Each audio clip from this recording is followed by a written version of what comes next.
जब आप बड़े होते हैं, जब आप अपने देश को गहराई से समझने लगते हैं, तो एक कड़वी सच्चाई सामने आती है।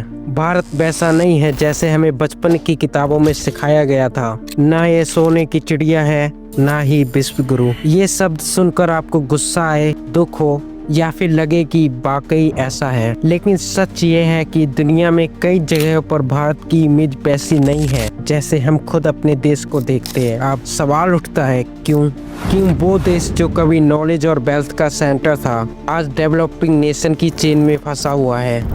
क्यों अमेरिका, चाइना, जापान जैसी इकोनॉमीज हमसे बहुत आगे निकल गई। क्यों हमारे बेस्ट स्टूडेंट्स और टैलेंटेड लोग बाहर जाने का सपना देखते हैं। हमारी सबसे बड़ी गलती कहाँ हुई? क्या हमने इतिहास में कुछ खो दिया जिसकी कीमत आज भी चुका रहे हैं, या फिर ये सिस्टम हमें जानबूझकर एक ऐसे ट्रैप में फंसा रहा है जहाँ से निकलना मुश्किल ही नहीं, नामुमकिन है। क्या हम पास्ट की कहानियों में ही जीते रहेंगे या फ्यूचर में एक स्ट्रॉन्ग नेशन बनेंगे? ये सिर्फ एक वीडियो नहीं, ये एक मिरर है। एक मिरर जो हमें वो सच्चाई दिखाएगा जिससे हम अब तक बचते आ रहे हैं। अब वक्त आ गया है माइंडसेट चेंज करने का। अब वक्त आ गया है रियलिटी से टकराने का। अब वक्त आ गया है भारत को उसकी खोई हुई ताकत वापस दिलाने का। तो चलिए सच का सामना करते हैं। डिस्क्लेमर, जो कोई भी किसी भी इंसान की पूजा करता है या उनको ईश्वर का दर्जा दे चुका है या किसी की है, प्लीज इस वीडियो को छोड़ दें। आपसे सच्चाई सहन नहीं होगी, आपको पेट दर्द हो जाएगी। इतिहास में तो लोग साधुओं ऋषियों को ईश्वर मानते थे, बट आज एआई के युग में लोग कुछ इंसानों की पूजा करना ही अपना धर्म समझते हैं। मैं अपने सब्सक्राइबर्स में समझदार इंसान चाहता हूँ, ना कि प्लीज मेंटेन दिस। दोस्तों जरा सोचिए, आज से 1000 साल पहले अगर दुनिया में सबसे अमीर देश की बात होती तो जवाब क्या होता?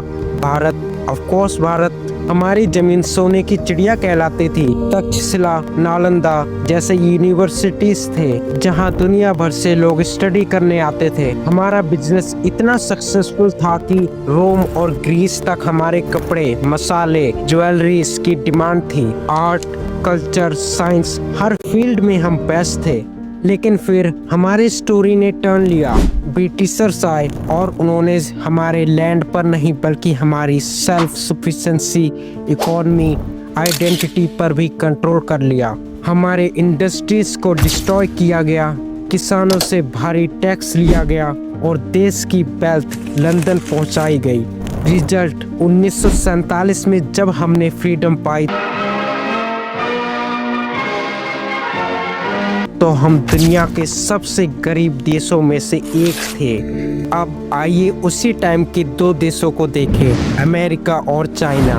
अमेरिका पहले से ही इंडस्ट्रियल रेवोल्यूशन के रास्ते पर था और दूसरी तरफ चाइना ने कम्युनिस्ट रेवोल्यूशन के बाद तेजी से डेवलपमेंट शुरू कर दिया था। और भारत, हमने डेमोक्रेसी अपनाई जो एक ग्रेट डिसीजन था, लेकिन इसके साथ एक प्रॉब्लम भी आई, वोट बैंक पॉलिटिक्स। डेवलपमेंट पीछे छूटता गया और लीडर्स ने पब्लिक को जाति, धर्म और पॉलिटिक्स में उलझाकर अपनी पावर बचाई। देश की असली ग्रोथ कहीं खो गई। अब सवाल सिर्फ ये है, क्या हम इसे बदलने के लिए तैयार हैं? अंग्रेज तो चले गए भारत से, लेकिन उनका बनाया हुआ सिस्टम आज भी जिंदा है। वही कॉलोनियल माइंडसेट, वही पावर का गेम और वही धोखेधड़ी, छूट मक्कारी। आज भी सरकारी दफ्तरों में फाइलें धूल खाती हैं, पॉलिसीज बनाई तो जाती हैं लेकिन उन पर एक्शन नहीं होता। और आज देश में हर छोटी बड़ी चीज के लिए रिश्वत देनी पड़ती है। फिर बिकते हैं यहाँ, सगीरों कबीर बिकते हैं, शाह बिकते हैं, फकीर बिकते हैं। यहाँ सगीरों कबीर बिकते हैं, कुछ सरेआम कुछ पसे दीवार। इस शहर में हर जमीर बिकते हैं। हमें सिस्टम को बदलने की बजाय हम उसी सिस्टम को अपने दिलों में बसा लेते हैं और अपनी पूरी जिंदगी तक उसका पालन करते रहते हैं, जिसकी वजह से सिर्फ करप्शन और स्लो वर्किंग सिस्टम ही बढ़ा है। इसी वजह से आजादी के इतने साल बाद भी हम सिर्फ ग्रीन रेवोल्यूशन तक ही सीमित रह गए हैं, जबकि दुनिया ब्लू रेवोल्यूशन और व्हाइट रेवोल्यूशन में आगे निकल गई। सवाल ये है, क्या हम सिर्फ एक डेवलपिंग कंट्री बनकर ही रह जाएंगे या असली बदलाव लाएंगे। आज भी भारत में 20 करोड़ से ज्यादा लोग गरीबी रेखा से नीचे जी रहे हैं। क्यों? क्योंकि हमारा एजुकेशन सिस्टम बुरी तरह से फेल हो चुका है। सरकारी स्कूलों में क्वालिफाइड टीचर्स नहीं, किताबें नहीं, और जो प्राइवेट स्कूल्स हैं वो मिडिल क्लास के लिए अभी भी अफोर्डेबल नहीं है। अमेरिका में हर बच्चे को फ्री और क्वालिटी एजुकेशन मिलती है। चीन ने अपनी पूरी जनसंख्या को बेसिक स्किल्स सिखाने पर फोकस किया, लेकिन भारत में हमारा सिस्टम रट्टा मारने और डिग्री लेने तक ही सीमित रह गया है। यार मैं ये इतना अच्छा पैकेज लग गया है मेरा, सब खुश हैं, घर वाले भी अच्छी लाइफ जी रहे हैं, पर मैं खुश क्यों नहीं हूँ? यही तो सपना था ना मेरा कि मुझे एक अच्छी सी नौकरी मिल जाए जिसका पैकेज भी अच्छा हो। मैंने तो पहले ही कहा था बस सपना बेचो, कोर्स खुद ब खुद बिक जाएगा। और यही तो हमारे एजुकेशनल सिस्टम को बदलने का रिवॉल्यूशन था। नतीजा यह है कि हमारे पास टैलेंट तो है पर उसे निखारने का कोई सिस्टम नहीं। सत्य Nadella CEO of Microsoft, Sundar Pichai CEO of Google, Ratan Tata former chairman of Tata group and Neel Mohan CEO of YouTube, ये कुछ ऐसे लोग हैं जिन्होंने इस देश के एजुकेशन सिस्टम से उठकर अपने सपनों को जिया। बट प्रॉब्लम ये है, लोग इनका एग्जाम्पल देकर अपने एजुकेशन सिस्टम की खामियां छिपाते हैं। उनका कहना है अगर ये वो लोग कर सकते हैं तो आप क्यों नहीं।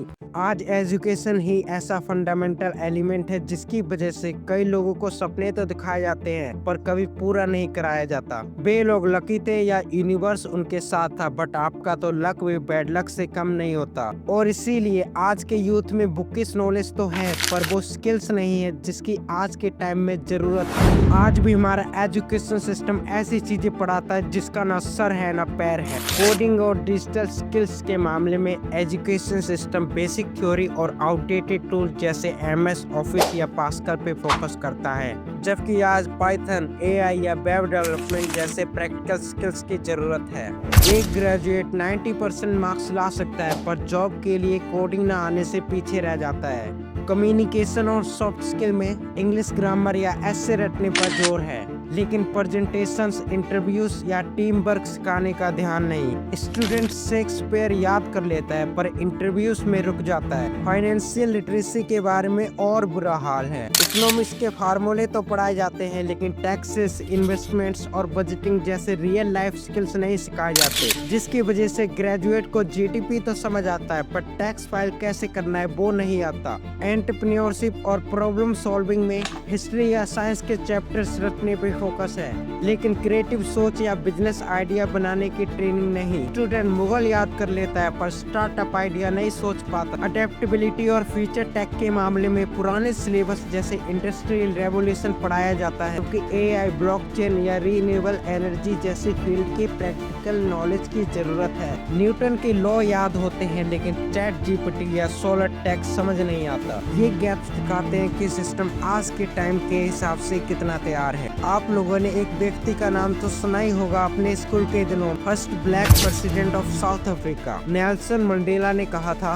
Education is the most powerful weapon which you can use to change the world. आज लोग एजुकेशन और नॉलेज को एक ही मानते हैं पर दोनों में आग और पानी जितना फर्क होता है। एजुकेशन हमारे कैरेक्टर को बनाता है जबकि नॉलेज हमारे जीवन को सुधारता है। न हि ज्ञानेन सदृशं पवित्रमहि विद्यते। मतलब इस संसार में ज्ञान से बढ़कर पवित्र और कुछ भी नहीं। यहाँ ज्ञान का मतलब थियोरेटिकल नहीं बल्कि सेल्फ अवेयरनेस और प्रैक्टिकल विजडम से है जो लाइफ को सुधारता है, और वही हमारी ट्रू एजुकेशन होती है। भारत में गरीबी का चक्कर एक भयानक बीमारी जैसा है। गरीब बच्चे स्कूल नहीं जाते और परिवार की कंडीशन और मजबूरी में मजदूरी करते हैं, और ऐसे ही उनकी अगली पीढ़ी भी गरीबी के जाल में जकड़ी रहती है। इस चक्कर को तोड़ने के लिए सरकार को पैसा चाहिए, लेकिन वो पैसा कहाँ जाता है? करप्शन में। करप्शन भारत की रीढ़ में सड़न की तरह फैल चुका है। हर साल